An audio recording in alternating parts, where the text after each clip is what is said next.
New Testament and Passion Proofs.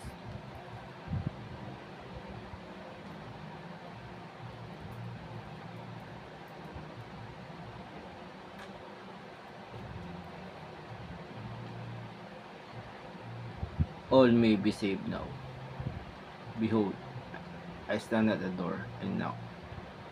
If anyone hears my voice and opens the door, I will come to him and dine with him, and he with me. Revelations 3, verse 20. For whoever calls on the name of the Lord shall be saved. Romans 10, verse 13. Ama namin, sumasalangit ka, sambahin ang ngalan mo. Mapasa amin ang kaharian mo. Sundin ang loob mo dito sa lupa para lang sa langit. Bigyan mo kami ngayon ng aming kakanin sa araw-araw. At patawarin mo kami sa aming mga sala para lang pagpapatawad namin sa nagkakasala sa amin. At wag mo kami ipahintulot sa tukso at nadya mo kami sa lahat ng masama. Amen. Aba Ginoo, Aba Ginoong Maria, napupuno ka ng grasya. Ang Panginoon ay sumasayo. Tulad kang pinagpala sa babaeng lahat, at pinagpala naman ng iyong anak na si Jesus. Santa Maria, Ina ng Diyos, ipanalangin mo kanyang makasalanan, ngayon at kung kami mamamatay. Amen. Luwalhati sa Ama as Anak, sa Espiritu Santo, kaparaan nung una, ngayon at pakailanman at mapasawalang hanggan. Amen. So help me God. The Midnight Prayer, Part 5. Written by R.J. Palma. May 18, 2026. Monday. Madaan pa sana sa mga gamot yung sakit nila mama at papa. Tulad ng bato sa abdo ni papa at yung buko ni mama. Sana lumiit na. Para hindi na siya i-chemotherapy at opera na lamang siya ulit. Para gumaling na siya. At sana may pag-asa pa akong matanggap sa trabaho tulad sa mga ina-applyan kong posisyon na dental assistant, admin and office staff, and medical staff, whether sa public or private man. At sa mga makikita ko through online and application app. Kayo na rin ang bahala sa mga magiging face-to-face interview ko in the near future. Sana pumasa ako at matanggap ako. At sana matapos sa itong dark days na dinadanas namin. Sana makabangon at makaligtas kami. Sana di na mapili sa pagkain si Grogu. At mabilis nilang ubusin ni Obi-Wan yung mga pagkain na inaain namin sa kanila.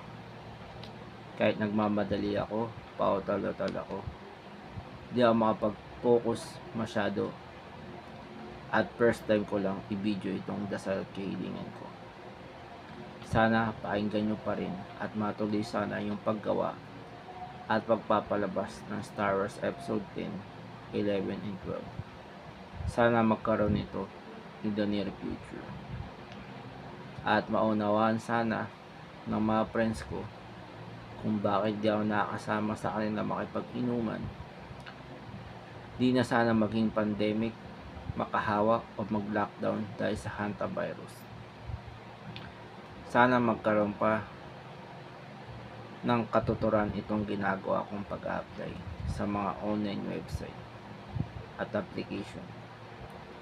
Mayroon sana ako rito at maging effective sana yung ginagawang pag-inom ni mama ng bukol removal. Gumaling siya rito. Sana may tumanggap sa akin dito sa Pilipinas para hindi pa ako mapilitan mag-apply sa pa-abroad dahil di pa ako ready para sa mga ganun. At medyo natatakot pa ako. Sana ma-soft reboot din ang Star Wars trilogy, especially the sequel. Di na sana ako mag-worry o mainggit sa mga bagay-bagay sa araw-araw. Mahuli na sana sila Bato, Saldico, Atong ang Hareroke ng mga otoridad. At makumbik sana sa impeachment trial si BP Sara Duterte.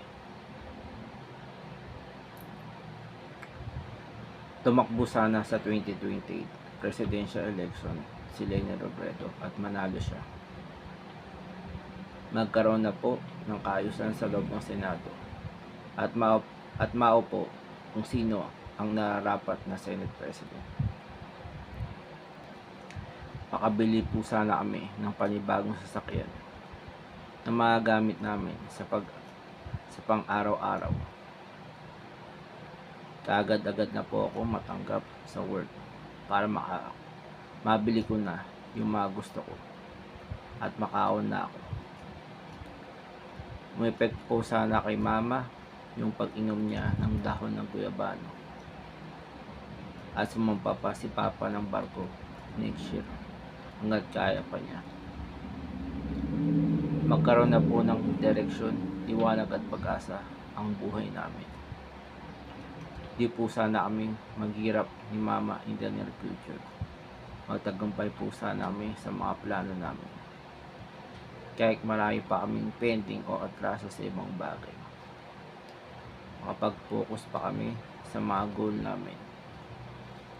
Mahabaging Ama sa langit, pakinggan niyo po ako at tulungan niyo rin ako dito. Amen. And to be continued. And Father, the Son, the Holy Spirit. Amen. Kaya lang pong bahala.